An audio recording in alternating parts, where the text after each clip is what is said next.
नमस्कार आप सभी को। स्वागत है एक बार फिर से बेंच केमिस्ट्री यूट्यूब चैनल पर। तो जैसे कि मैंने 2 दिन पहले अनाउंसमेंट की थी कि हम इंग्लिश मीडियम का जो शेखावाटी मिशन 100 का मॉडल पेपर है उसका डिटेल सॉल्यूशन लेकर के आने वाले हैं। तो आज इसके जितने भी क्वेश्चंस हैं उनको वन बाय वन हम डिटेल्स में सॉल्व करेंगे। फिजिकल केमिस्ट्री के, ऑर्गेनिक केमिस्ट्री के, इनऑर्गेनिक केमिस्ट्री के जितने भी क्वेश्चन इसमें दिए हुए हैं सारे हम वन बाय वन डिस्कस करने वाले हैं। ठीक है। इसमें जो ऑर्गेनिक और इनऑर्गेनिक का पोर्शन है वो मैं डिस्कस करूंगा, और इसके अलावा मेरे साथ फिजिकल केमिस्ट्री के एक्सपर्ट बसंत सर भी जुड़ेंगे जो आपसे जितने भी फिजिकल केमिस्ट्री के क्वेश्चंस हैं उनको डिटेल में आपके साथ डिस्कस करने वाले हैं। ठीक है, तो करते हैं शुरुआत। पहला जो क्वेश्चन है, देखो ये जो सॉल्यूशन है वो आरबीएससी के लिए तो है ही है, इसके अलावा सीबीएसई के जो स्टूडेंट्स हैं वो भी इस डिटेल सॉल्यूशन को देख सकते हैं, क्योंकि काफ़ी ज़्यादा आपको इससे हेल्प मिलने वाली है। क्योंकि पैटर्न जो है वो थोड़ा सा डिफरेंट है सीबीएसई में ज़रूर, लेकिन जो हमारे पास में कॉन्सेप्ट होते हैं वो कॉन्सेप्ट जो है वो सिमिलर ही चलते हैं। तो आपको भी इसमें काफ़ी हेल्प मिलने वाली है। पहले जो क्वेश्चंस होते हैं वो हमारे पास ऑब्जेक्टिव क्वेश्चन होते हैं। तो पहले 2 क्वेश्चन हैं वो यहाँ पर फिजिकल केमिस्ट्री के हैं। थर्ड क्वेश्चन भी फिजिकल केमिस्ट्री का, इलेक्ट्रोकेमिस्ट्री का ही है। फोर्थ क्वेश्चन की अगर हम लोग बात करें तो फोर्थ क्वेश्चन हमसे पूछा जा रहा है the radio active element of lanthanide series. तो देखो लेंथेनाइड सीरीज है, उसमें केवल एक ही एलिमेंट ऐसा है जो रेडियो एक्टिव होता है, वो है हमारे पास पीएम, प्रोमीथियम, जिसका एटॉमिक नंबर 62 होता है, जो आपको याद रखना पड़ेगा। उसके बाद में जो अगला क्वेश्चन है हमारे पास में वो क्या है, वो है which of the following has the highest magnetic moment. तो देखो मैग्नेटिक मोमेंट का क्वेश्चन बार बार आता है। इसके अलावा जब भी आप वीबीटी का क्वेश्चन करने जाएंगे तो वहां पर भी आपको मैग्नेटिक मोमेंट कैलकुलेट करना आना चाहिए। कैसे कैलकुलेट करेंगे, तो देखो यहां पर हमें 4 आयन गिवन है और मैग्नेटिक मोमेंट जो है उसका फॉर्मूला हमें पता होना चाहिए कि मैग्नेटिक मोमेंट अगर कैलकुलेट हमसे करवाए तो हम कैसे करेंगे। शुरुआत ये करनी है हमें, मैग्नेटिक मोमेंट का फॉर्मूला जो है सबसे पहले उसी की बात हम लोग कर लेते हैं। मैग्नेटिक मोमेंट जो है उसको रिप्रेजेंट किया जाता है म्यू से, और ये म्यू किसके इक्वल होता है, म्यू इक्वल होता है root n n plus 2 B M. B M का मतलब है यहाँ बोर मैग्नेटोन, जो मैग्नेटिक मोमेंट की यूनिट होती है। यहां पर एन क्या है, तो देखो भाई एन जो है यहां पर रिप्रेजेंट करता है number of unpaired electron, number of unpaired electron. सही। अब हमारे पास में जो आयन्स हैं उनकी हम वन बाय वन बात करते हैं। तो देखो मेरे पास में एक जो आयन है वो है Fe3+। आपको 3D सीरीज के जितने भी एलिमेंट हैं उन सब का इलेक्ट्रॉनिक कॉन्फ़िगरेशन आना चाहिए, क्योंकि बार बार इसकी जरूरत पड़ेगी। जब भी आपके पास में कोऑर्डिनेशन कॉम्प्लेक्स का क्वेश्चन आएगा तो वहां पर भी इसकी जरूरत पड़ेगी। इसके अलावा डी एंड एफ ब्लॉक का जो क्वेश्चन है तो वो भी आपसे इलेक्ट्रॉनिक कॉन्फ़िगरेशन आपसे पूछा जा सकता है। तो इसको आप अच्छे से कर लें। Fe3+ हमारे पास है। Fe का इलेक्ट्रॉनिक कॉन्फ़िगरेशन क्या होता है, आर्गन 3d6 4s2। तो इसको मैं Fe3+ कैसे बनाऊंगा, उसमें जाने से पहले मैं पहले Fe का इलेक्ट्रॉनिक कॉन्फ़िगरेशन लिख देता हूं। Fe होता है मेरे पास 3d6 4s2। ठीक है। और कौन सी इनर्ट गैस होती है भाई 26 से पहले, तो 26 से पहले इनर्ट गैस होती है आर्गन। अब इसको 3+ में कैसे कन्वर्ट करूंगा, तो 3 इलेक्ट्रॉन मुझे कम करने हैं। 2 इलेक्ट्रॉन पहले 4s में से कम कर दूंगा और फिर 1 इलेक्ट्रॉन में कहां से कम कर दूंगा, 3d में से। तो Fe3+ मुझे कुछ ऐसा दिखेगा। 3d में कितने इलेक्ट्रॉन्स हो जाएंगे भाई 5। और डी सब सेल में नंबर ऑफ ऑर्बिटल्स कितने होते हैं, डी सब सेल में नंबर ऑफ ऑर्बिटल्स होते हैं 5। तो 5 इलेक्ट्रॉन आपको फिल करने हैं, और किसके अकॉर्डिंग फिल करने हैं, हंस रूल के अकॉर्डिंग फिल करने हैं। तो यहां पर हमें ये ध्यान रखना है कि 5 इलेक्ट्रॉन है, पांचों को मैंने फिल कर दिया है किसके अंदर, डीजनरेटेड ऑर्बिटल्स के अंदर। तो यहां जो एन की वैल्यू होगी मेरे पास वो कितनी हो जाएगी 5। ठीक है। उसके बाद में जो अगला आयन है वो है मेरे पास क्रोमियम 3+। तो देखो क्रोमियम का इलेक्ट्रॉनिक कॉन्फ़िगरेशन इंपॉर्टेंट है भाई। क्रोमियम आता है 24 पे, इसको आप वैसे भी याद रखेंगे क्योंकि एबनॉर्मल इलेक्ट्रॉनिक कॉन्फ़िगरेशन है। तो आर्गन ये होता है 3d5 4s1। अगर मुझे इसको कन्वर्ट करना पड़ जाए किसमें, क्रोमियम 3+ में, तो 3 इलेक्ट्रॉन आपको कम करने हैं। आर्गन 3 इलेक्ट्रॉन कम करूंगा तो 3d में कितने बचेंगे, 4 बचेंगे। इसको भी आप इसी तरीके से डीजनरेटेड जो हमारे पास 5 ऑर्बिटल होते हैं उनके अंदर हम फिल कर देंगे। सही। 4 इलेक्ट्रॉन्स हैं तो उनको हम वन बाय वन हंस रूल के अकॉर्डिंग फिल कर देंगे। तो 4 इलेक्ट्रॉन्स हो गए, तो यहां पर हम क्या लिख देंगे, एन की वैल्यू कितनी आ गई हमारे पास, एन की वैल्यू आ गई 4।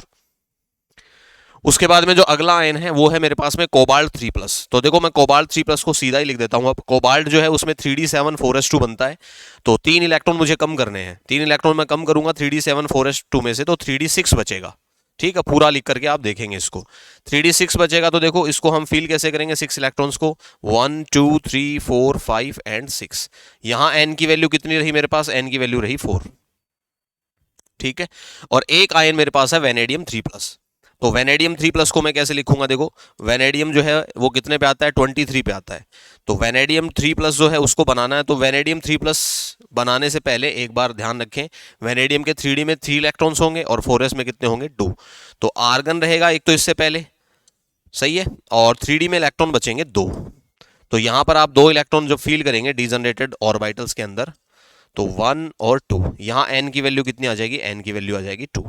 हमारा पूरा जो फोकस होगा ना वो n वैल्यू पे रहेगा, क्योंकि हमें इस फॉर्मूले में किसकी रिक्वायरमेंट है, n की रिक्वायरमेंट है।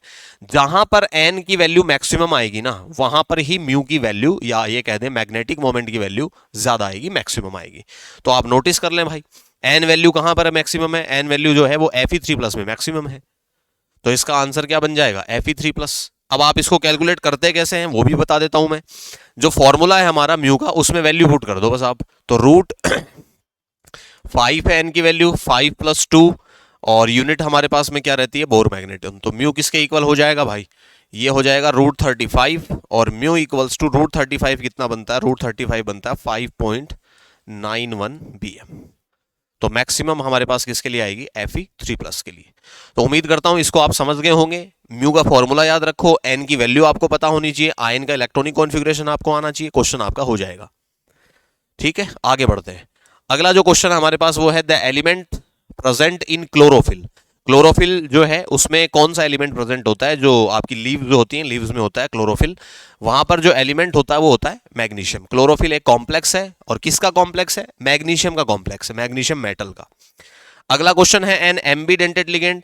तो भाई एम्बीडेंटेड लिगेंड कौन है, आपको 4 ऑप्शन गिवन है यहां पर, एम्बीडेंटेड लिगेंड उनमें से चूज करना है। तो एम्बीडेंटेड लिगेंड जो है वो हमारे पास में होता है साइनाइड। ठीक है, Cn- जो है वो एम्बीडेंटेड लिगेंड है। अब एम्बीडेंटेड लिगेंड क्या होते हैं वो सुन लीजिए। एम्बीडेंटेड लिगेंड का मतलब होता है ऐसे लिगेंड जिनमें डोनर एटम 2 होते हैं, लेकिन एक टाइम में केवल एक एटम ही डोनर एटम का बिहेव करता है। ठीक है, तो यहां एक बात ध्यान रखना भाई, Cn- जो है इसमें डोनर एटम कौन कौन है, Cn- में डोनर एटम जो है वो आपके कार्बन भी है, यहां लिख देता हूं मैं, कार्बन है डोनर एटम। अगर कार्बन डोनर एटम होता है तो इस Cn- को कॉम्प्लेक्स का जब आप नाम लिखोगे तो साइनो लिखोगे। IUPAC नेमिंग जब करोगे आप कॉम्प्लेक्स की, तो अगर वहां साइनाइड प्रेजेंट है और डोनर एटम भी साइनाइड कार्बन है, तो आप उसको IUPAC नेमिंग में क्या लिखेंगे, साइनो। और अगर डोनर एटम का बिहेव नाइट्रोजन कर रहा है तो भाई ध्यान रखिएगा इसको लिखा जाएगा आइसोसाइनो। क्लियर होती है बात भाई, आइसोसाइनो इसको लिखा जाएगा। अब हमें पता कैसे लगेगा कि भाई डोनर एटम कार्बन है कि डोनर एटम नाइट्रोजन है, तो देखो मेटल की तरफ जिस एटम को लिखा गया है, जैसे मैंने कह दिया कि भाई ये मेटल है और इसके साथ में ऐसे लिख दिया सपोज दैट Cn, तो इसका मतलब डोनर एटम कार्बन है। और अगर इसको कॉम्प्लेक्स में मेटल के साथ ऐसे लिखा हुआ है जिसमें नाइट्रोजन आ गया रखा है, तो आइसोसाइनो लिखा जाएगा। कई बार डार्क भी कर देता है, जैसे डोनर एटम अगर कार्बन है तो उसको डार्क किया हुआ रहेगा, नाइट्रोजन थोड़ा सा लाइट दिखेगा आपको। और अगर डोनर एटम नाइट्रोजन हुआ तो वहां नाइट्रोजन को डार्क कर दिया जाएगा। नहीं भी करे तो हमें तरीका पता होना चाहिए कैसे लिखा हुआ आ सकता है। अगला क्वेश्चन क्या है, product of oxidation of chloroform. Chloroform का जो ऑक्सीडेशन प्रोडक्ट है वो क्या बनता है, तो भाई क्लोरोफॉर्म का जो ऑक्सीडेशन प्रोडक्ट है वो COCl2 बनता है। ठीक है, जिसको फॉस्जीन भी कहते हैं, इसको याद रखिएगा आप। COCl2 जो है इसको क्या कहते हैं, इसको कहते हैं फॉस्जीन। ठीक है, एक आपको स्टेटमेंट लिख के दे सकता है कि क्लोरोफॉर्म जो है उसके ऑक्सीडेशन से एक पॉइजनस गैस बनती है, बताइए वो पॉइजनस गैस कौन सी है, तो वो पॉइजनस गैस आपकी फॉस्जीन ही है। फोस्जीन जो है इसका स्ट्रक्चर पूछ लेगा आपसे, तो भाई फोस्जीन COCl2 होती है, तो COCl2 का मतलब है कि एक तो कार्बोनाइल होगा आपके पास, और इसकी जो 2 फ्री वैलेंसी है उन दोनों फ्री वैलेंसी पे क्या लगा रहेगा, Cl लगा रहेगा, COCl2।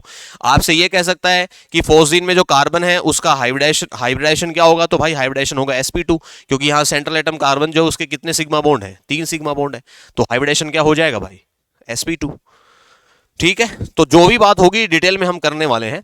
उसके बाद जो अगला क्वेश्चन है वो हमारे पास आता है मैच द फॉलोइंग का। आपसे आपको कंपाउंड दे देगा, यहां पर आपको कंपाउंड गिवन है और उसके बॉन्ड एंगल वैल्यूज भी आपको सामने गिवन है, आपको मैच करवाना है। तो एक बात बता देता हूं आपको यहां पर, वो बात ये है कि देखो जो भी कंपाउंड यहां पर लिखे हुए हैं उनमें आप ये देखो कि जो एंगल जहां पर मेंशन करके दे रखा आपको, ये एंगल की वैल्यू यहां दे रखी है आपको। अब होता यह है कि भाई जो ऑक्सीजन है ना, वो तीनों के तीनों कंपाउंड्स के अंदर, चाहे आपका एल्कोहल हो, चाहे वो आपका ईथर हो, और चाहे वो आपका फिनोल हो, तीनों के अंदर जो आपका ऑक्सीजन है वो sp3 हाइब्रिडाइज्ड है। क्योंकि यहाँ ऑक्सीजन के दो तो सिग्मा बॉन्ड हैं और दो ही लोन पेयर हैं सबके पास, ठीक है। लेकिन बॉन्ड एंगल की वैल्यू, हाइब्रिडाइजेशन सेम होते हुए भी बॉन्ड एंगल की वैल्यू सेम नहीं रहती है तीनों में, एल्कोहल में, फिनॉल में और ईथर में, तीनों में बॉन्ड एंगल की वैल्यू डिफरेंट है, ठीक है। उसका रीजन क्या है वो सुन लो। देखो जनरली हम क्या देखते हैं कि sp3 हाइब्रिडाइजेशन जब होता है ना, तो sp3 हाइब्रिडाइजेशन में जो बॉन्ड एंगल वैल्यू आती है वो 109 डिग्री 28 मिनट के आसपास आती है, CH4 में अगर हम जाएं तो, ठीक है। तो ये एक वैल्यू रहती है, तो आप 109 डिग्री इसको मान सकते हैं। लेकिन यहां पर 109 डिग्री से थोड़ा वेरिएशन देखने को मिलता है कंपाउंड्स के अंदर, ये जो 3 कंपाउंड्स हैं इनके अंदर। अगर मैं सबसे पहले ईथर की बात करूं, क्वेश्चन को डील कैसे करना था यहां पर, ईथर की अगर मैं बात करूं तो ईथर में जो ऑक्सीजन है ना, इस ऑक्सीजन की सराउंडिंग में 2 अल्काइल ग्रुप लगे हुए हैं, और अल्काइल ग्रुप जो है वो एक बल्की ग्रुप है। कैसे ग्रुप है? बल्की ग्रुप है। और बल्की ग्रुप जो होता है उनमें हमें देखने को मिलता है क्या? बल्की ग्रुप में हमें देखने को मिलता है रिपल्सन। और ये जो रिपल्सन होता है इसी के कारण बॉन्ड एंगल की वैल्यू जो है वो इंक्रीज कर जाती है। दोनों जो आपके ऑक्सीजन के ऊपर अल्काइल ग्रुप लगे हुए हैं इनमें रिपल्सन होता है, रिपल्सन से बॉन्ड एंगल वैल्यू क्या करती है? इंक्रीज। और बॉन्ड एंगल वैल्यू जब इंक्रीज करेगी तो आपको जो नॉर्मल बॉन्ड एंगल वैल्यू है ना 109 डिग्री, उससे थोड़ी सी ज्यादा मिलेगी। तो आप बी को किससे मैच कराओगे? बी को मैच कराओगे फर्स्ट से। फर्स्ट में देखो बॉन्ड एंगल वैल्यू कितनी है? 111.7 है, 111.7 डिग्री। तो बी के सामने फर्स्ट कहां है? देखो बी के सामने फर्स्ट यहां रहा। तो वैसे तो आंसर पे पहुंच गए हम, आंसर क्या हो जाएगा? सी। और ए को किससे मैच कराओगे? ए को मैच कराओगे थर्ड से। ये एल्कोहल है, एल्कोहल के केस में 108.9 डिग्री होगा, ठीक है। और अगर हम लोग बात करें किसमें? फिनॉल में, तो देखो फिनॉल में थोड़ी सी वैल्यू ज्यादा रहेगी, 108 से थोड़ी सी ज्यादा चली जाएगी। उसका रीजन क्या है? क्योंकि फिनॉल में एक तरफ क्या लगा हुआ है? फेनिल रिंग लगी हुई है, जिसकी वजह से थोड़ा सा रिपल्सन ज्यादा रहेगा एज कंपेयर टू ईथर। यहां पर थोड़ा रिपल्सन कम रहेगा, इसकी वजह से बॉन्ड एंगल की वैल्यू जो है वो हमारे पास क्या हो जाएगी? बॉन्ड एंगल की वैल्यू थोड़ी सी ईथर से कम हो जाएगी और एल्कोहल से क्या हो जाएगी? ज्यादा। तो सी को आप किससे मिलाओगे? सेकंड से। तो आंसर हमारा बन जाना है क्या? सी। चलते हैं आगे। अगला क्वेश्चन जो है हमारे पास क्या है? देखो हमें फिनॉल दे रखा है C6H5OH, ठीक है, इतना आपको पता लगना चाहिए। इसने यहां पर कंप्रेस्ड फॉर्म में लिखा हुआ है, ये C6H5OH है, और C6H5OH का मतलब है ये फिनॉल है भाई, ठीक। और फिनॉल पे जो रिएक्शन करवानी है वो कौन सी करवानी है? यहां पर आपको लिख करके दे रखा है कॉन्सेंट्रेटेड HNO3। कॉन्सेंट्रेटेड HNO3 जो है ये क्या करवाता है? कॉन्सेंट्रेटेड HNO3 करवाता है नाइट्रेशन। क्या करवाता है? नाइट्रेशन। नाइट्रेशन होता क्या है? तो देखो नाइट्रेशन का मतलब होता है कि भाई आपको जो आपकी रिंग है फिनॉल, उस रिंग के ऊपर NO2+ को जोड़ना है। NO2+ क्या है? NO2+ एक इलेक्ट्रोफाइल है। इस इलेक्ट्रोफाइल को कहां ले जाके जोड़ोगे? इस इलेक्ट्रोफाइल को ले जाके जोड़ोगे फिनॉल पे। अब कहां कहां जोड़ें? तो आपको ये चीज पता होनी चाहिए कि फिनॉल में जो आपका ऑक्सीजन का लोन पेयर है ना, ये लोन पेयर रिंग में डोनेट होता है, और रिंग में जब डोनेट होता है तो रिंग में इलेक्ट्रॉन डेंसिटी इंक्रीज करती है। कौन कौन सी पोजीशन पे इंक्रीज करती है? दोनों ऑर्थो पोजीशन पे इंक्रीज करती है और पैरा पे इंक्रीज करती है। रेजोनेंस करेंगे तो पता लग जाएगा भाई। लोन पेयर डोनेट होगा, पाई बॉन्ड जो है रिंग का वो शिफ्ट होगा ऑर्थो पे, फिर नेगेटिव चार्ज एक कार्बन छोड़ के मूव करेगा तो कहां चला जाएगा भाई? पैरा पे। फिर मूव करेगा तो एक कार्बन छोड़ के फिर ऑर्थो पे आ जाएगा। तो अब जो इलेक्ट्रॉन डेंसिटी इंक्रीज हो रही है फिनॉल में वो कहां कहां हो रही है? ऑर्थो पे और पैरा पे। अगर आपको कॉन्सेंट्रेटेड HNO3 दे रखा है तो याद रखिएगा भाई, जो आपका NO2+ इलेक्ट्रोफाइल है उसको आप दोनों ऑर्थो पोजीशन पे भी जोड़ेंगे और पैरा पे भी जोड़ेंगे। और ऐसा अगर हम लोग करेंगे तो यहां पर क्या हो जाएगा भाई? यहां पर अपने पास में ये फिनॉल है, इस फिनॉल पे OH तो लगा हुआ था ही, आपको जोड़ना है NO2, तो ये NO2 आपका दोनों तो ऑर्थो पे चला जाएगा, और इसके अलावा हम इसको कहां जोड़ देंगे? इसके अलावा हम इसको जोड़ देंगे पैरा पे।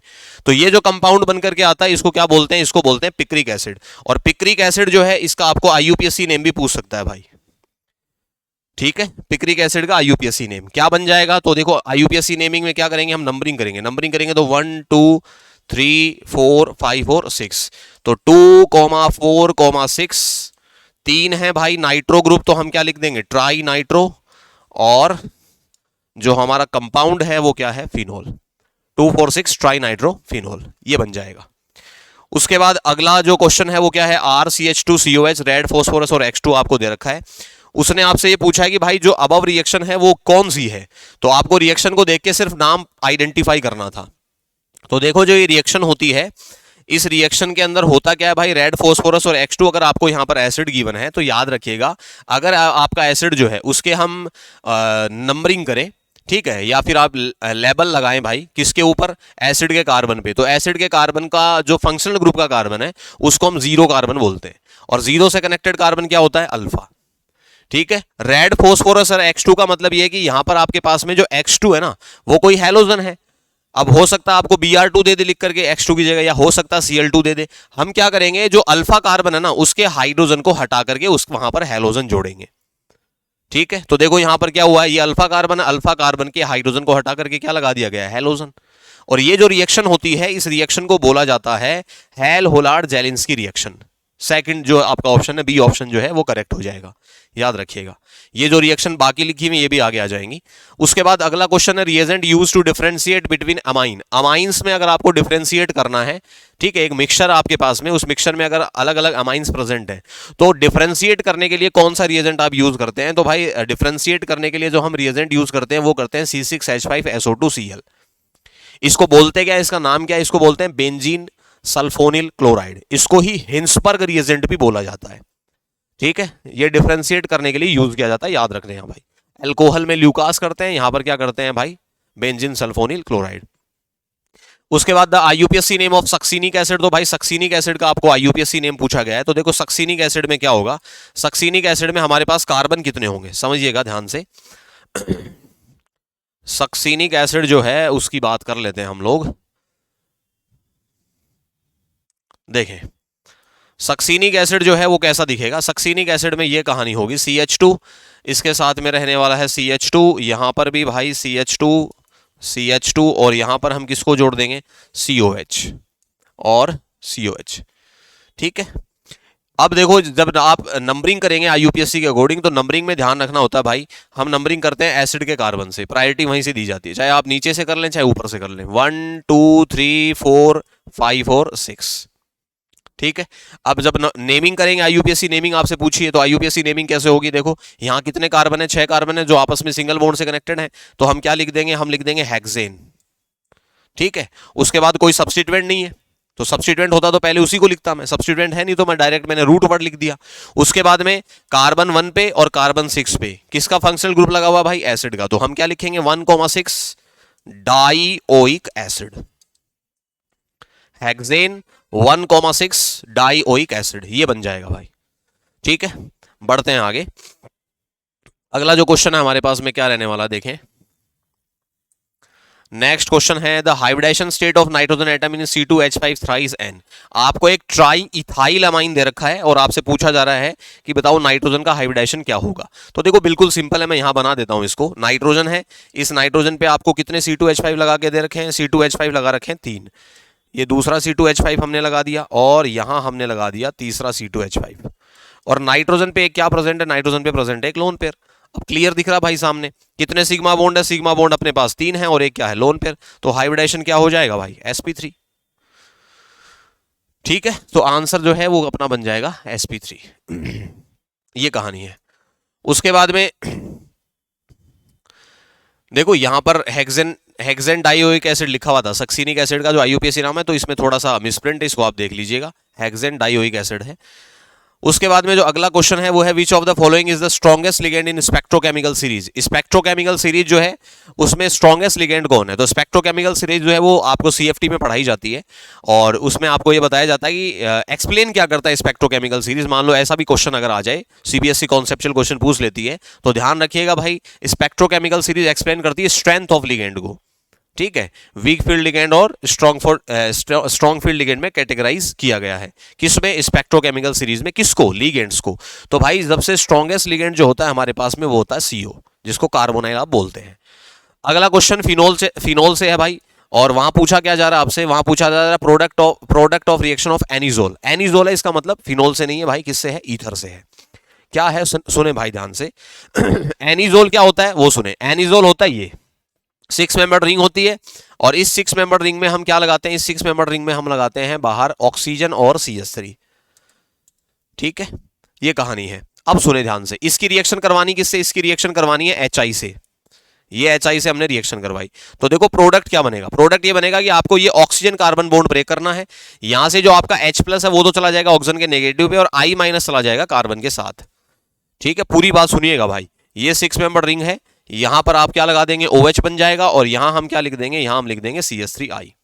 तो देखो ईथर की अगर मैं बात करूं तो ईथर जो है वहां पर न्यूक्लियोफिलिक सब्स्टिट्यूशन रिएक्शन होती है और न्यूक्लियोफिलिक सब्स्टिट्यूशन रिएक्शन जो है वो दो टाइप से होती है, एक तो SN1 होती है और दूसरी क्या होती है SN2। SN1 जो होती है उसमें हमें क्या ध्यान रखना होता है कि हमें स्टेबल कार्बोकेटाइन के ऊपर न्यूक्लियोफाइल जोड़ना है, और SN2 में ये होता है कि उस कार्बोकेटाइन पे जोड़ना है हमें न्यूक्लियोफाइल जो कम स्टेबल है, जिसपे स्टेरिक क्राउडिंग कम है। ठीक है, जिस कार्बोकेटाइन पे अदर कार्बन जो है वो कम लगे हुए हैं। ठीक है, क्योंकि वहां हमें रिपल्सन अवॉइड करके चलना होता है। तो यहां पर हमें पता है कि जो आपका अल्काइल पार्ट है, जो ऑर्गेनिक पार्ट है भाई, उस ऑर्गेनिक पार्ट में CH3 आया हुआ है, और CH3 आया हुआ है तो I माइनस जो है ना, ये I माइनस यहां जुड़ेगा, SN2 के अकॉर्डिंग रिएक्शन होगी। ठीक है, क्योंकि स्टेबल कार्बोकेटाइन तो बनना नहीं है, सुपर 1 डिग्री बनेगा ये तो कार्बोकेटाइन, इस कार्बन पे पॉजिटिव अगर आएगा तो I माइनस जाएगा तो यहां कहां जाएगा भाई, CH3 पे जाएगा, और आपका H प्लस किसके ऊपर चला जाएगा भाई, ऑक्सीजन के नेगेटिव पे। ठीक है, तो फाइनली जो प्रोडक्ट बनेगा ना वो ये बनेगा भाई, फिनोल बनेगा और उसके साथ मिथाइल आयोडाइड बनेगा। सी ऑप्शन आपका सही हो जाएगा। चलते हैं आगे। अगला जो क्वेश्चन है अपने पास में वो क्या है देखें, इन रोजेनमंड रिडक्शन कैटालिस्ट इज, रोजेनमंड रिडक्शन बहुत इंपॉर्टेंट है, इसमें कैटालिस्ट कौन होता है, तो भाई कैटालिस्ट होता है PD और BaSO4 रिडक्शन होता है यहां पर। और तरीका इससे आप बना क्या सकते हो, इससे आप एलिफेटिक एल्डिहाइड भी बना सकते हो रोजेनमंड रिडक्शन से, एरोमेटिक भी बना सकते हो, और एक बात ध्यान रखना भाई, इससे आप फॉर्मेल्डिहाइड नहीं बना सकते हैं। ठीक है, क्योंकि ये जो एसिड हैलाइड होता है उसका रिडक्शन करते हैं हम, और एसिड हैलाइड के रिडक्शन से हम क्या बनाते हैं, एल्डिहाइड बनाते हैं। ठीक है, तो वहां पर हमें PDBSO4 अगर एरो पे लिखा हुआ नजर आ रहा है तो इसका मतलब वो कौन सा रिएक्शन है, रोजेनमंड है। ठीक है भाई, एक एग्जांपल मैं इसका कर देता हूं, देखो क्या होता है, समझने की कोशिश करना भाई। रोजेनमंड में होता यह है कि आपके पास में सबसे पहली चीज ये ध्यान रखनी है कि हमें जो एल्डिहाइड बनाना वो कौन सा बनाना है। तो एल्डिहाइड बनाने के लिए देखो, मैं आपसे कह दूं कि मुझे एल्डिहाइड बनाना है 2 कार्बन का, CH3CHO बनाना है। ठीक है, जिसको आप एसिटेल्डिहाइड बोलते हैं और IUPAC में इसको एथेनेल बोलते हैं।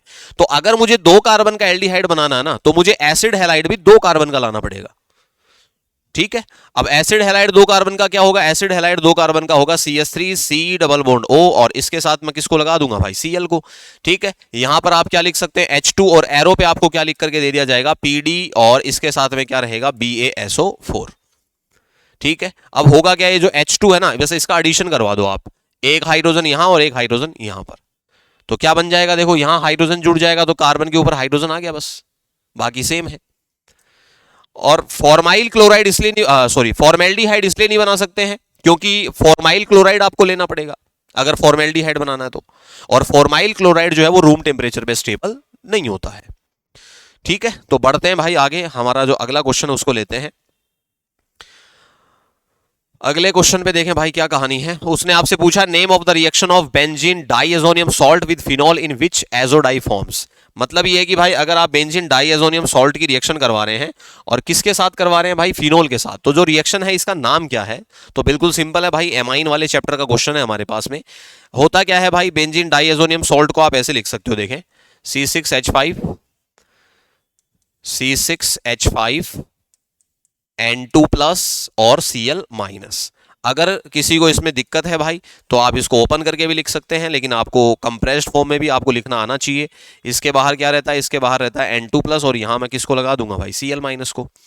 ठीक है, रिएक्शन करवानी किसके साथ है, रिएक्शन करवानी है फिनोल के साथ। तो फिनोल के साथ आप रिएक्शन करवाएंगे तो क्या होगा, देखें यहां पर हम किसको जोड़ देंगे, यहां पर हम जोड़ देंगे OH, ये आपके पास में फिनोल है। ठीक है, फिनोल की जो पैरा पोजीशन का हाइड्रोजन है ना, उस पैरा पोजीशन के हाइड्रोजन की रिएक्शन होती है किसके साथ में, इस Cl माइनस के साथ में।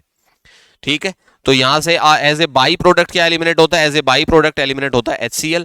बाकी आपको पूरा का पूरा जो कंपाउंड है एज इट इज बना देना है। तो 6 मेंबर रिंग है मेरे पास में, ब्रीजिंग में कौन रहेगा, N2 रहेगा, और बाकी जो आपकी 6 मेंबर रिंग थी वो एज इट इज रह जाएगी। और इसकी पैरा पोजीशन पे मैं किसको लगा रखा हूं, पैरा पोजीशन पे मैं लगा दूंगा OH को, जो पहले से लगा हुआ था। ठीक है, रिंग के आगे OH अगर आपको नहीं दिख रहा है तो।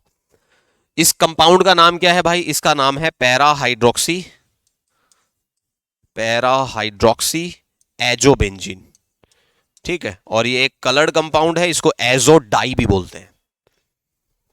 ठीक है, बढ़ते हैं आगे भाई अगले क्वेश्चन पे।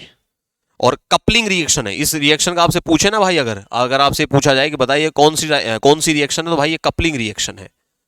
ठीक है, यहां पर आपको ऑप्शन मिल जाएगा, देखिए कपलिंग रिएक्शन, 2 कंपाउंड जो है यहां पर कपल हो रहे हैं, उसके बाद जो अगला क्वेश्चन है वो है फिल इन द ब्लैंक्स। आपको जो खाली जगह हैं उनमें सुटेबल वर्ड जो है वो आपको लिखना है। तो पहले दो क्वेश्चन जो हैं वो यहाँ पर फिजिकल केमिस्ट्री के हैं, बसंत सर आपसे डिस्कस करेंगे इनको। इसके बाद में है in DNA between the nitrogenous base cytosine and guanine. Cytosine और ग्वानिन जो है उनके बीच में जो हाइड्रोजन बॉन्ड बनते हैं वो कितने होते हैं भाई? तो भाई 3 हाइड्रोजन बॉन्ड्स होते हैं, याद रखिएगा। ठीक है, सी और जी जो है इनके बीच में कितने हाइड्रोजन बॉन्ड बनते हैं? 3 हाइड्रोजन बॉन्ड बनते हैं। उसके बाद में कंडक्टिविटी की यूनिट है, मरकरी सेल के बारे में आपसे पूछा जा रहा है। यहां पूछा जा रहा है कि भाई बेंजीन डाइएजोनियम क्लोराइड किसको बोलते हैं? तो देखो एक फॉर्मूला लिख दो आप सिंपल सा, यहां पर क्या हो जाता है C6H5N2 प्लस और Cl minus. Benzene diazonium chloride C6H5N2 plus Cl minus is called benzene diazonium chloride. उसके बाद when aniline reacts with aqueous Br2 at room temperature, aniline की जो रिएक्शन है वो किससे करवाई जा रही है? एक्वस Br2 से। तो देखें इसकी बात करते हैं, एक्वस Br2 से आप रिएक्शन करवा रहे हो तो क्या बनेगा? सुनिए भाई ध्यान से, बढ़िया क्वेश्चन है। आपके पास एनिलीन है तो एनिलीन को ड्रॉ कर लिया मैंने, पूरा एक्सप्लेन कर देता हूं इसको मैं। ये आपके पास में एनिलीन है, ठीक है, और इसके साथ में आपको क्या दे रखा है? आपको दे रखा है Br2 और मीडियम क्या है उसका भाई? एक्वस है, ठीक है। अब क्या होगा देखो, एक्वस Br2 के साथ रिएक्शन हो रही है। Br2 जो है ना भाई ये एक इलेक्ट्रोफाइल जनरेट करेगा, वो कौन होगा? Br+। ये किसका बिहेव करेगा? ये बिहेव करेगा इलेक्ट्रोफाइल का। अब सुने ध्यान से भाई, ये इलेक्ट्रोफाइल जाएगा कहां? कहां जाकर के जुड़ेगा? तो देखो जो एनिलीन है ना, एनिलीन में नाइट्रोजन का लोन पेयर जब रिंग में उतरेगा ना, तो फिनोल की तरह ही यहां पर भी आपकी जो रिंग होगी उसकी ऑर्थो और पैरा पोजीशंस पे इलेक्ट्रॉन डेंसिटी इंक्रीज करेगी, ठीक है। तो ये Br+ जो है ना वो जाकर के जुड़ेगा कहां? Br+ आपका जाकर के जुड़ेगा रिंग पे, और ये आपकी 6 मेंबर रिंग है। इसमें आपका जो NH2 है ये एज इट इज रह जाना है, और जो तीनों आपकी पोजीशंस हैं कौन कौन सी, जो इलेक्ट्रॉन रिच पोजीशन है वो कौन कौन सी है भाई? आपकी दोनों ऑर्थो हैं और एक पैरा है, ठीक है। तो इसका नाम क्या हो जाएगा? आप जब नंबरिंग करेंगे तो 1 2 3 4 5 6, ये क्या बन जाएगा भाई? 2, 4, 6 tri nitro aniline, sorry try bromo aniline बन जाएगा, ट्राई ब्रोमो एनिलीन, ठीक है भाई। तो इस बात का ध्यान रखें। तो आप वहां जो फिल इन द ब्लैंक्स है वहां क्या लिख देंगे? 2 4 6 ट्राई ब्रोमो एनिलीन, नाइट्रो आ जाता है बार बार। चलिए भाई बढ़ते हैं आगे अगले क्वेश्चन पे। अगला क्वेश्चन जो है हमारा देखें क्या है। नेक्स्ट क्वेश्चन में फिर से फिल इन द ब्लैंक्स में हमें डिस्कस करना है। यहां हमें पूछा जा रहा है क्या?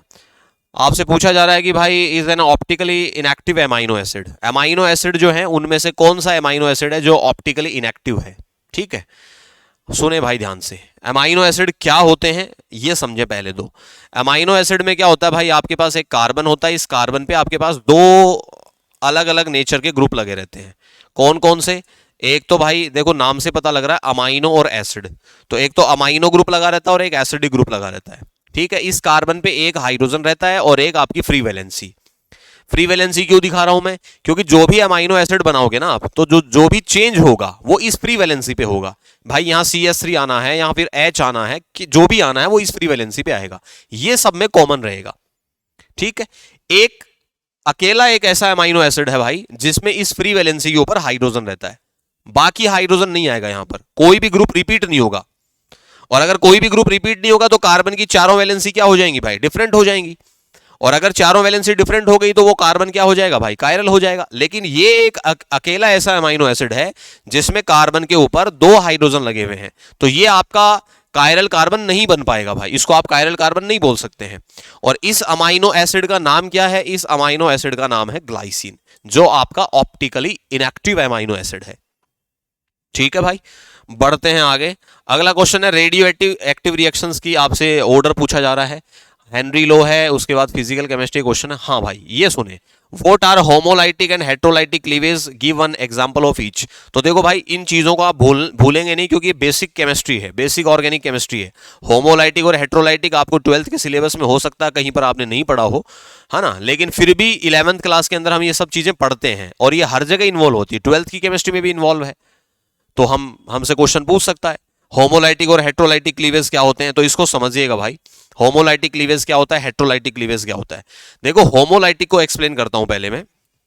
होमोलाइटिक क्लीवेज क्या होते हैं, क्या कंडीशंस होती हैं, और यहाँ जो स्पीसीज बनती है वो किस तरीके की बनती हैं। होमोलाइटिक क्लीवेज का मतलब ये है कि भाई दो कोई ऐसे एटम जो हैं वो कोवेलेंट बॉन्ड से कनेक्टेड हो, कोवेलेंट बॉन्ड जरूरी होना है, ठीक है। तो दोनों नॉन मेटल हैं, इनके बीच में जो बॉन्ड बना होगा वो कैसा होगा, कोवेलेंट होगा, और दोनों ने एक एक इलेक्ट्रॉन की शेयरिंग की हुई है, ठीक है। आपको एरो पे लिख करके दे दिया गया है एच न्यू, आपको लिख करके दे दे एरो पे भाई हीट, ठीक है, और या फिर लिख करके दे दे भाई हाई एनर्जी। तो ऐसे केस में क्या होता है कि भाई जो कार्बन जो सीएल सीएल के बीच में जो बॉन्ड बना हुआ है, इस बॉन्ड में दोनों जो इलेक्ट्रॉन हैं वो दोनों तरफ से आए हैं, मतलब दोनों सीएल ने एक एक इलेक्ट्रॉन यहां पर शेयर किया हुआ है, सही है। जब बॉन्ड ब्रेकिंग होगी ना तो इन इलेक्ट्रॉन्स का इक्वल डिस्ट्रीब्यूशन होगा, और इक्वल डिस्ट्रीब्यूशन होगा तो दोनों सीएल जो हैं इनको एक एक इलेक्ट्रॉन मिल जाएगा। ऐसे कितने स्पीसीज मुझे मिलेंगी, दो स्पीसीज मिलेंगी। इस टाइप के बॉन्ड क्लीवेज को कहा जाता है होमोलाइटिक बॉन्ड क्लीवेज, ठीक है। कंडीशंस को नोटिस कर लीजिएगा भाई, या तो आपको सनलाइट लिख करके दे देगा या फिर हाई टेम्परेचर लिख के दे देगा, हीट लिख करके दे देगा। तो और ये जो स्पीसीज बन के आती है इनको बोला जाता है फ्री रेडिकल्स। क्या बोलते हैं इनको भाई, फ्री रेडिकल्स। तो आप बता सकते हैं इस बात को कि होमोलाइटिक बॉन्ड क्लीवेज जो है वो क्या जनरेट करता है, फ्री रेडिकल जनरेट करता है, ठीक है। अगला जो आपका बॉन्ड ब्रेकिंग है वो कौन सा है, वो है आपका हेट्रोलाइटिक बॉन्ड क्लीवेज। देखो होमोलाइटिक बॉन्ड क्लीवेज वहीं पॉसिबल होता है जहां पर इलेक्ट्रॉन नेगेटिविटी डिफरेंस या तो एग्जैक्टली जीरो हो और या फिर ऑलमोस्ट जीरो हो। तो ऐसा भी लिख सकते हो आप, del E N equals to zero, मतलब इलेक्ट्रॉन नेगेटिविटी डिफरेंस जीरो हो, ठीक है। हेट्रोलाइटिक क्लीवेज क्या होता है वो समझ लें भाई, हेट्रोलाइटिक क्लीवेज। तो देखो हेट्रोलाइटिक क्लीवेज की कहानी क्या है, जैसे मान लो मैंने कहा कि मेरे पास में CH3Cl ये एक बॉन्ड है, ठीक है, कोवेलेंट बॉन्ड ये भी कार्बन और Cl के बीच में बॉन्ड है, एक अल्काइल हैलाइड मैंने ले लिया है। तो हेट्रोलाइटिक क्लीवेज जो होगा ना इसमें डेल En जो है ना ये जीरो के इक्वल नहीं होगा, del En does not equal to zero. मतलब ये इस बात का कि ये जो बॉन्ड बना हुआ है ये दो ऐसे एटम्स के बीच में बना हुआ है जिनकी इलेक्ट्रॉन नेगेटिविटी की वैल्यू में डिफरेंस है, और डिफरेंस होगा तो जो कोवेलेंट बॉन्ड के अंदर दो इलेक्ट्रॉन हैं वो आए तो दोनों तरफ से हैं, एक एक इलेक्ट्रॉन दोनों एटम्स ने दे रखे हैं, लेकिन ये जो दोनों इलेक्ट्रॉन है ये बीच में नहीं रह करके किसी एक एटम की तरफ ज्यादा रहेंगे, और वो एटम कौन होगा जिसकी इलेक्ट्रॉन नेगेटिविटी ज्यादा होगी। तो यहां इलेक्ट्रॉन नेगेटिविटी Cl की ज्यादा है, तो Cl के ऊपर चार्ज कैसा आएगा, पार्शियल नेगेटिव, और यहां पर जो चार्ज आएगा वो कैसा आएगा भाई, पार्शियल पॉजिटिव, ठीक है। अगर आपके पास में पोलर कंडीशंस हैं, ये जो आपकी ब्रेकिंग होगी हेट्रोलाइटिक क्लीवेज जो होगा ये कैसी कंडीशन में होगा भाई, ये पोलर कंडीशंस में होगा। तो ऐसी कंडीशन में क्या होगा भाई, बाहर से अगर कोई रिएजेंट आ रहा है तो वो रिएजेंट क्या करेगा भाई, वो रिएजेंट इस बॉन्ड को ब्रेक करवाएगा, और ब्रेक करवाएगा तो भाई बॉन्ड के दोनों इलेक्ट्रॉन किसी एक एटम पे जाएंगे, और वो एटम कौन होगा जिसकी इलेक्ट्रॉन नेगेटिविटी ज्यादा होगी। तो Cl ने अगर बॉन्ड के दोनों इलेक्ट्रॉन ले लिए तो Cl के ऊपर चार्ज आएगा नेगेटिव, और आपका जो कार्बन है उसको एक इलेक्ट्रॉन का लॉस हो गया तो भाई कार्बन पे चार्ज कैसा आएगा, पॉजिटिव। तो यहां पर जो हमें स्पीसीज मिल रही हैं वो किसकी फॉर्म में मिल रही हैं, आयंस की फॉर्म में। तो हेट्रोलाइटिक क्लीवेज जो है उससे आयंस की फॉर्मेशन होती है। हेट्रोलाइटिक क्लीवेज वहां ऑब्जर्व होता है जहां पर डेल En जो है वो जीरो के इक्वल नहीं होता है, इलेक्ट्रॉन नेगेटिविटी डिफरेंस हमें देखने को मिलता है। बढ़ते हैं आगे। उसके बाद में जो अगला क्वेश्चन है वो देखें भाई, अगला क्वेश्चन आपसे कहा जा रहा है write the chemical equation of Finkelstein reaction. तो देखो भाई फ्रिंकलेस्टाइन रिएक्शन जो है वो एक हैलोजन एक्सचेंज रिएक्शन है, बहुत सिंपल सी रिएक्शन है, इसकी बात भी हम कर लेते हैं। फ्रिंकलेस्टाइन रिएक्शन में क्या होगा, आपके पास एक RX होगा अल्काइल हैलाइड, इसकी रिएक्शन आप किससे करवाएंगे, NaI से करवाएंगे। एरो के ऊपर क्या लिखा होगा, एरो के ऊपर लिखा रहेगा एसीटोन, एसीटोन की प्रेजेंस में रिएक्शन होगी। तो यहां पर आपका जो X है ना, इस X को आपको हटाना है, ठीक है, और यहां से जो हैलोजन है ना ये I माइनस, इसको ले जाके जोड़ना है। तो RI बन जाएगा, प्लस आपका जो Na प्लस है वो X माइनस को लेकर के क्या बना देगा भाई, NaX बना देगा, अल्काइल आयोडाइड बन जाएगा, ठीक है। ये SN2 को फॉलो करती है, ये भी ध्यान रख लेना भाई।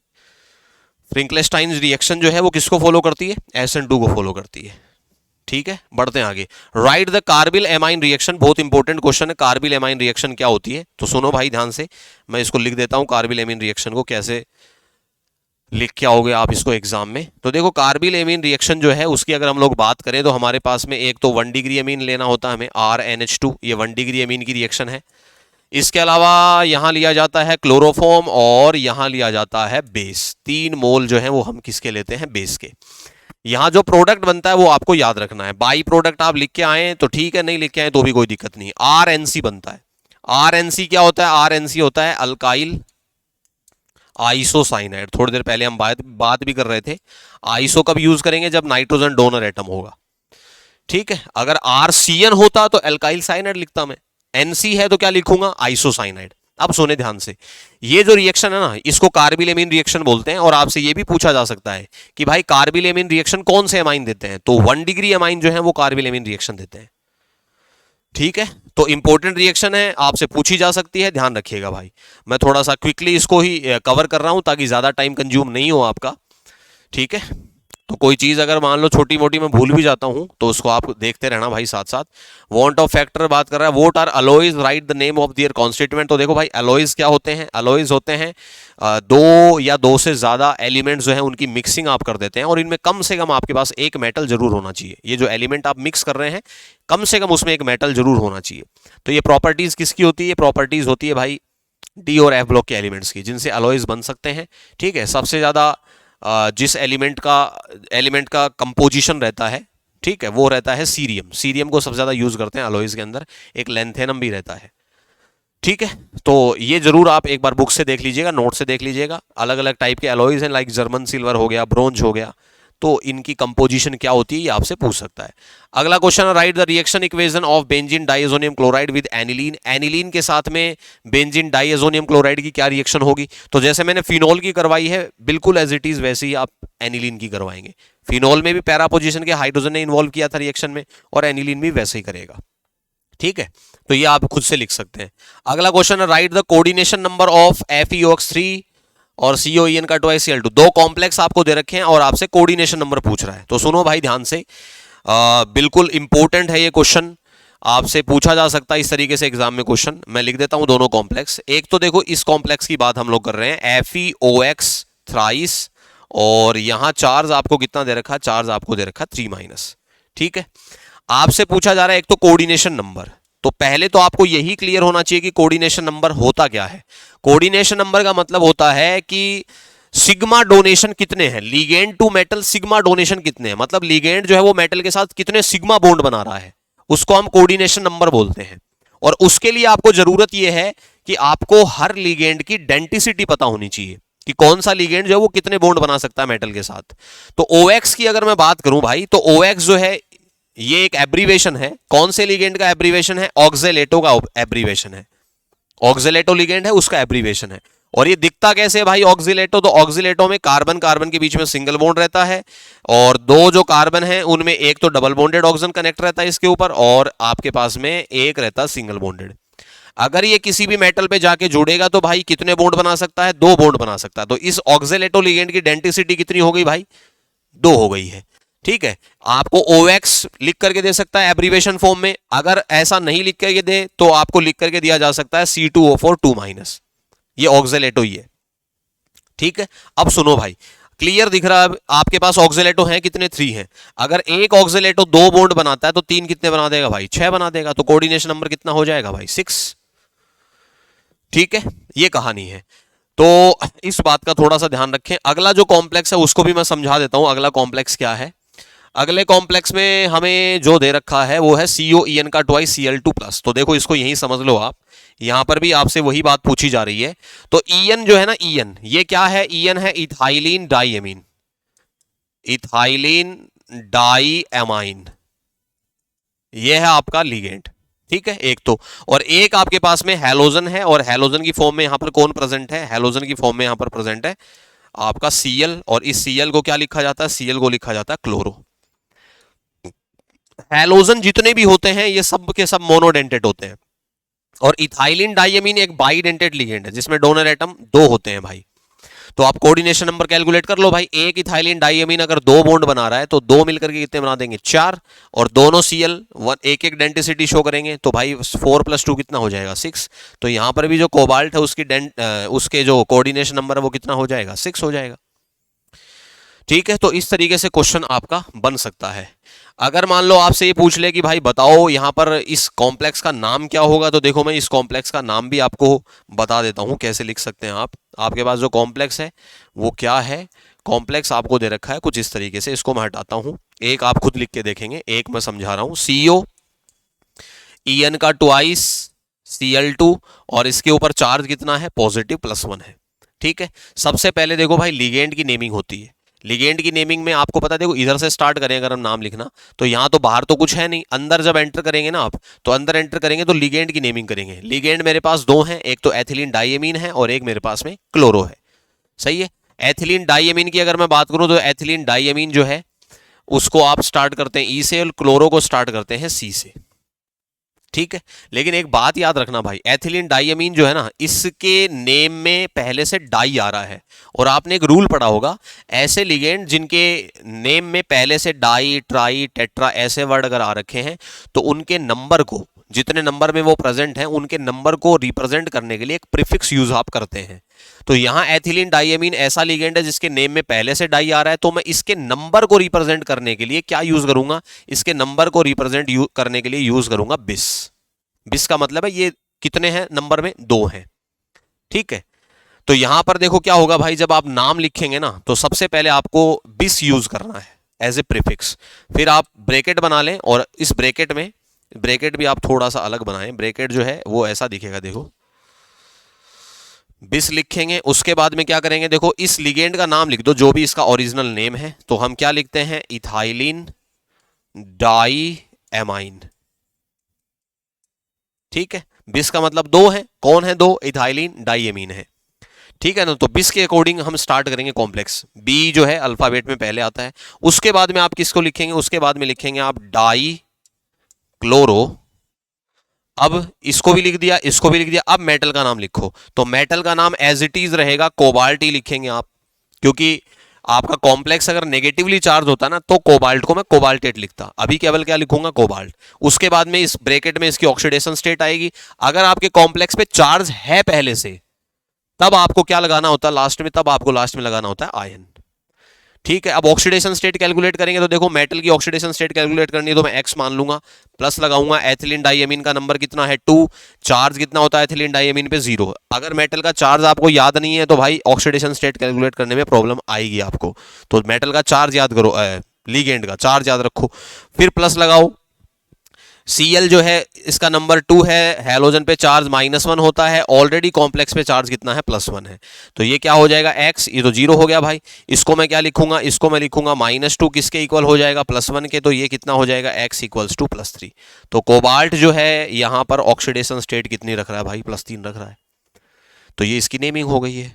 बढ़ते हैं आगे भाई। इस तरीके से जो भी नेमिंग के क्वेश्चन है उनकी प्रैक्टिस करें भाई, रटना नहीं होता इनको। जब आप नोट्स पढ़ रहे हैं तो सामने अगर कोई नाम आ रहा है ना, तो उसको आप ये नहीं कि उसको रीड कर रहे हैं, रीड मत करो, उसको लिख के देखो। आप खुद से लिख के देखोगे तो आपको कॉन्फिडेंस आएगा, प्रैक्टिस होगी।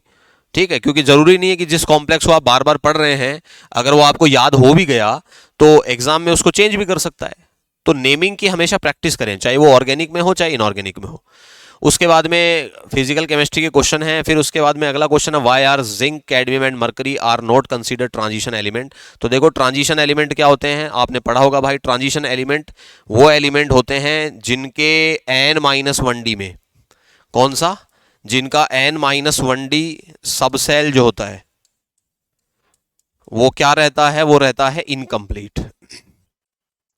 क्या रहता है भाई, इनकम्प्लीट। ठीक है, चाहे वो इनकम्प्लीट आपकी एलिमेंटल स्टेट में हो, अगर एलिमेंटल स्टेट में होगा तो भी आप उसको ट्रांजिशन एलिमेंट बोलेंगे, और चाहे वो आपकी आयोनिक स्टेट में हो या फिर आप कंपाउंड स्टेट कह दें। अगर मान लो उन्होंने कंपाउंड बना रखा है किसी एलिमेंट ने, अगर उस स्टेट में भी n-1d अगर इनकम्प्लीट है, तो आप उस एलिमेंट को ट्रांजिशन एलिमेंट बोलेंगे। ट्रांजिशन एलिमेंट डी ब्लॉक के एलिमेंट्स को बोलते हैं वैसे तो, लेकिन 3 एलिमेंट ऐसे हैं भाई जो इन कंडीशन को फॉलो नहीं करते हैं। चाहे वो अपनी एलिमेंटल स्टेट में हो, चाहे वो अपनी कंपाउंड स्टेट में हो, उनका n-1d कभी भी इनकम्प्लीट नहीं रहता है, फुल्ली फिल्ड रहता है। और वो 3 एलिमेंट कौन है, वो 3 एलिमेंट है ग्रुप 12 के एलिमेंट है। कौन कौन, एक तो Zn, एक आपका कैडमियम और एक आपका मरकरी। इसके नीचे UUV भी आता है, अगर वो भी दे रखा हो तो उसको भी कवर कर लेना। जिंक क्या होता है, जिंक से पहले इनर्ट गैस जो आती है वो आती है आर्गन, और इसको आप क्या लिखते हो, 3d10-4s2। कैडमियम जो है इसका एटॉमिक नंबर कितना होता है, 48। तो इससे पहले जो इनर्ट गैस आती है वो आती है क्रिप्टॉन। 3d के नीचे 4d आ जाएगा, तो यहां आ जाएगा 4d10, 4s के नीचे क्या आ जाएगा, 5s2। ठीक है, मरकरी का एटॉमिक नंबर कितना होता है 80। इससे पहले इनर्ट गैस कौन सी आती है, इससे पहले इनर्ट गैस आती है जीनोन, ठीक है। और मरकरी 80 से पहले लेंथेनाइड सीरीज आ चुकी होती है, तो 4f14 हो जाएगा और 5d10 कर दो आप और 6s क्या कर दो 2। तो देखो 3d10 4d10 5d10 n-1d आपका क्या है कंप्लीटली फिल्ड है। अगर ये कंपाउंड भी बना लें, जैसे मैं कह दूं Zn ने ZnO बना लिया, तो ZnO में Zn की ऑक्सीडेशन स्टेट कितनी रहेगी भाई +2 रहेगी, और +2 रहेगी तो 4s के 2 इलेक्ट्रॉन लूज कर देगा, लेकिन 3d तो अभी भी क्या रहेगा कंप्लीटली फिल्ड रहेगा। तो जिंक कैडमियम और मरकरी जो है ये डी ब्लॉक के एलिमेंट हैं लेकिन ट्रांजिशन एलिमेंट नहीं है, ठीक है भाई। चलते हैं आगे। अगला जो क्वेश्चन है वो अपने पास है एक्सप्लेन द फॉलोइंग टर्म्स। एक तो प्लेन पोलराइज लाइट, तो देखो प्लेन पोलराइज लाइट क्या होती है, आपके पास में जो लाइट सोर्स होता है, जो भी लाइट सोर्स है, उसको अगर आप निकोल प्रिज्म से पास करते हैं, तो निकोल प्रिज्म क्या करता है कि जो हर डायरेक्शन में नॉर्मल लाइट के जो वाइब्रेशन होते हैं वो हर डायरेक्शन में रहते हैं, तो जो आपकी निकोल प्रिज्म है वो क्या करता है, हर एक डायरेक्शन के वाइब्रेशन को एब्जॉर्ब कर लेता है, केवल एक डायरेक्शन के वाइब्रेशन को फ्री छोड़ता है। और उसको आप कैसे रिप्रेजेंट करते हैं वो देख लीजिए। तो इसको रिप्रेजेंट करने का जो तरीका होता है पीपीएल को, वो ये रहता है, देखो भाई ये आपका पीपीएल है, ठीक है। और नॉर्मल लाइट सोर्स होती है, तो नॉर्मल लाइट सोर्स में क्या होता है भाई, हर डायरेक्शन में वाइब्रेशन आपको दिखेंगे, मतलब वो हर डायरेक्शन में डिस्पर्स होता है, ठीक है भाई। तो ये कहानी किसकी है, ये कहानी है आपकी पीपीएल की। चलते हैं आगे। अगला जो क्वेश्चन है वो आपसे क्या पूछा गया है, वो फिर से आपकी आइसोमेरिज्म से ये है रेसेमिक मिक्सचर। तो देखो रेसेमिक मिक्सचर क्या होता है बता देता हूं मैं। आपके पास में कोई ऐसा कंपाउंड है जो ऑप्टिकली एक्टिव है, और उस ऑप्टिकली एक्टिव कंपाउंड से अगर आपने प्लेन पोलराइज लाइट जो है वो पास करी, और प्लेन पोलराइज लाइट पास करने के बाद में वहां पर हमें ये देखने को मिला कि उस कंपाउंड ने पीपीएल को डेक्स्ट्रो रोटेटरी भी कर दिया और लीवो रोटेटरी भी कर दिया। मतलब कंपाउंड जो है उसके आपके पास में 2 आइसोमर आ गए, जिनमें से एक आइसोमर जो है वो पीपीएल को क्या कर रहा है, डेक्स्ट्रो रोटेटरी कर रहा है, और एक आइसोमर आपका लीवो रोटेटरी कर रहा है। अब अगर इन दोनों आइसोमर को आपने इक्वल अमाउंट में, ठीक है, इक्वल अमाउंट में या इक्विमोलर मिक्सचर भी बोलते हैं इसको, अगर आपने इक्विमोलर मिक्सचर बना लिया, तो दोनों अगर बराबर क्वांटिटी में वहां पर प्रेजेंट है, एक डी आइसोमर आपका एक एल आइसोमर, तो यहां पर जो मिक्सचर बनता है उसको रेसेमिक मिक्सचर बोलते हैं।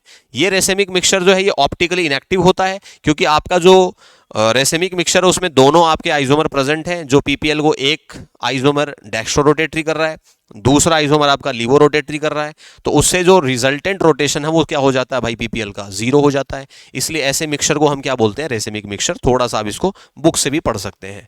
उसके बाद में explain the mechanism of by molecular nucleophilic substitution reaction. ये देखें भाई, by molecular nucleophilic substitution reaction जो है इसकी मैकेनिज्म को आपको एक्सप्लेन करना है, समझिएगा भाई। अच्छा क्वेश्चन है। देखो होता क्या है, होता यह है कि आपके पास में अल्काइल हैलाइड है एक तो, और ये जो अल्काइल हैलाइड है ये आपको लेना है, या तो सुपर 1 डिग्री ले सकते हो आप, या फिर ले सकते हो 1 डिग्री। तो मैंने क्या कर दिया भाई, यहां पर जो अल्काइल हैलाइड लिया है वो ले लिया मैंने सुपर 1 डिग्री, ठीक है। तो इसको थोड़ा सा रिप्रेजेंट मैं कर देता हूं सिस्टमेटिकली। पहले तो इसकी रिएक्शन लिखता हूं मैं। रिएक्शन लिखी तो मैंने क्या लिखा, CH3Cl, इसके साथ में मैंने क्या ले दिया, OH माइनस, और यहां पर जो प्रोसेस हो रहा है वो है SN2, क्योंकि by molecular nucleophilic substitution reaction को शॉर्ट में आप क्या बोलेंगे, SN2। यहां जो हमें प्रोडक्ट मिलेगा ना वो क्या मिलेगा, यहां जो प्रोडक्ट मिलेगा वो मिलेगा CH3OH। अब ये OH कैसे लगा कार्बन के ऊपर, ठीक है, इसको हमें समझना है। तो देखो मैकेनिज्म के थ्रू हम इसको समझने की कोशिश करेंगे। इसकी जो भी बातें होंगी उनको मैं कोशिश करूंगा पूरी तरीके से कवर करूं। तो मेरे पास में CH3Cl है, ये है CH3Cl, और इसके साथ में मैंने क्या लिख दिया, OH माइनस, ठीक है। इसको आप क्या बोल सकते हैं, जो OH माइनस है ये यहां पर किसका बिहेव कर रहा है, ये एक आपका स्ट्रॉन्ग न्यूक्लियोफाइल है, ठीक है भाई। होता यह है कि भाई कार्बन जो है उसके ऊपर पार्शियल चार्ज पॉजिटिव रहता है जब वो किसके साथ लगा रहता है, किसी भी हैलोजन के साथ में। तो यहाँ Cl लगा हुआ है तो Cl के ऊपर पार्शियल नेगेटिव। अब होगा ये कि ये जो ओल्ड न्यूक्लियोफाइल है Cl माइनस की फॉर्म में यहां से बाहर जाना चाह रहा है, और OH माइनस यहां से अटैक करेगा। दोनों के दोनों जो न्यूक्लियोफाइल है, एक न्यू न्यूक्लियोफाइल है एक ओल्ड न्यूक्लियोफाइल है, दोनों पे चार्ज जो है वो सेम है। तो रिपल्सन को मिनिमाइज करने के लिए होता यह है कि जो आपका OH माइनस है ना, ये इस कार्बन पे बैक अटैक करता है। एक बात तो ये ध्यान रखना, ठीक है। कुछ जगहों पे ऐसे भी लिखा रहता है, अगर आप ऐसे रिप्रेजेंट करना चाहें तो भी बढ़िया है, CH3 और इसके साथ हम किसको जोड़े हुए हैं, Cl को, और यहां हम किसको दिखा देंगे, OH माइनस को। तो ऐसे भी शो कर सकते हो आप। इस कार्बन पे चार्ज कैसा है, पार्शियल पॉजिटिव है, और Cl पे चार्ज कैसा है, पार्शियल नेगेटिव। अब देखो जो अगला स्टेप होगा, ये जो स्टेप है ना हमारा, इस स्टेप को हम बोलते हैं स्लो स्टेप। और याद रखिएगा भाई, स्लो स्टेप जो है वो आपका क्या होता है, आरडीएस होता है, बोले तो रेट डिटरमाइनिंग स्टेप। ठीक है, यहां पर बनती है ट्रांजिशन स्टेट, क्योंकि नए न्यूक्लियोफाइल का जो जुड़ना या नए न्यूक्लियोफाइल का अटैक और ओल्ड न्यूक्लियोफाइल का बाहर निकलना, ये साइमल्टेनियस होता है, एक साथ होता है। तो आप इसको कैसे शो करेंगे, देखो ये जो कार्बन है ना जिसके ऊपर अटैक हो रहा है, इस कार्बन पे कितने हाइड्रोजन लगे हुए हैं, पहले से 3 लगे हुए हैं, तो मैंने 3 हाइड्रोजन लगा दिए। मुझे पता है Cl अपना बॉन्ड यहां से कमजोर कर रहा है, तो मैंने डॉटेड लाइन के साथ किसको दिखा दिया, Cl को।